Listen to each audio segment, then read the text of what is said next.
want to go back now to the Canadian election. Let's bring in Nelson Wiseman. He's Professor Emeritus at the Department of Political Science in the University of Toronto.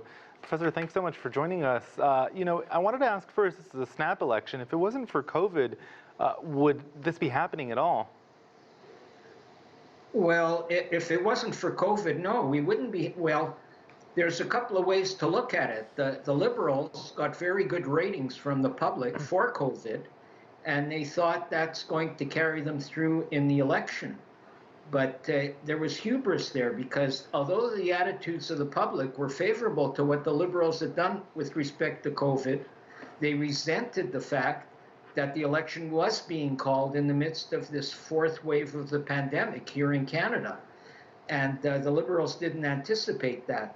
Also, the Conservatives, the new Conservative leader who had won the party leadership last year by running from the right in his party, and moved toward the center during this campaign, which is only 5 weeks long.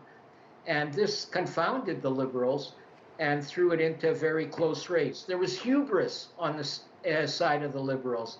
They simply thought they were going to trot into power because the polls showed that they were 10 percentage points ahead. But the minute the election was called, people said, why are we having an election? Everything you proposed as government got through the parliament. You weren't defeated. So there's that resentment. But it looks like the Liberals will still win, but in a narrow minority, perhaps smaller than the one they won 2 years ago. Which parts of Canada are hurting the most right now, and how is that affecting Trudeau? I mean, he's never really had much support in the prairies and in the oil-rich middle parts of the country. That's true. That's true. If we're thinking economically, Atlantic Canada has always been a laggard. The growth in Canada economically has been concentrated in Ontario, the industrial heartland, and in the far west, which is Alberta and British Columbia. And both of those are very heavily dependent on energy and other resources such as forestry. Saskatchewan is also a player. That's in the Midwest. It borders Alberta on the east. And now that we're talking about economy, one of the issues that's been coming up, Canada spent more than any other G7 country as a percentage of its GDP to help people who were unemployed, to help small businesses that closed, to help our airlines, which were, devastated, as airlines were around the world. So there hasn't been much talk about the deficit and the debt. That's generally good grounds for the Conservatives, and they're talking about balancing the budget within a decade. The Liberals aren't even talking about balancing the budget, and a threat to Canada's budget is if interest rates go up. Right now they're at 4%, which is 2% above the target of the Bank of Canada.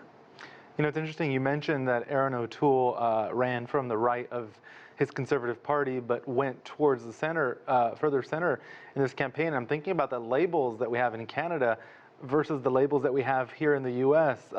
Many Conservatives in Canada would fit quite nicely into the American Democratic Party. I mean, Canada traditionally is much more liberal than the U.S.